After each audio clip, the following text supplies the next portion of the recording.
Partai Amanat Nasional PAN memastikan telah melakukan perbaikan kekurangan data persyaratan bakal caleg yang belum memenuhi syarat. Menurut Fajar Febriansyah, Ketua DPD PAN Palembang, untuk perbaikan dokumen persyaratan bakal caleg yang belum memenuhi syarat daerah Kota Palembang hanya 20% BMS atau belum memenuhi syarat. Yang dimaksud ialah hanya kekurangan data yang diupload oleh pihak kesekretariatan partai. Oleh karena itu untuk hari ini sudah dimaksimalkan dan telah diupload 100% untuk perbaikan kekurangan data tersebut. Sementara itu untuk target DPD Partai PAN Palembang pada pemilu 2024, Fajar menambahkan menargetkan meraih 8 kursi sehingga mampu merebut kursi Ketua DPRD Palembang.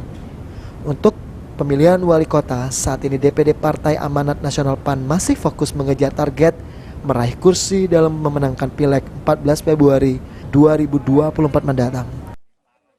DCT tanggal 2 September, tanggal 4 September.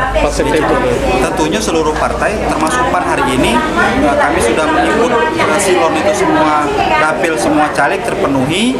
Kalau perbaikan tidak ada persoalan karena ini cuma yang BMS atau belum memenuhi syarat itu soal upload aja. Jadi kami ini mungkin sudah hampir 100% lagi kami upload yang perbaikan. Berapa persen yang BMS? BMS ini kalau aku lihat untuk Kota Palembang sedikit 20%, 20-30%. Jadi tidak ada persoalan. Itu cuma kurang data yang diupload oleh sekretariat. Tapi ini sudah kita maksimalkan dan sudah kita upload. Target kita apa?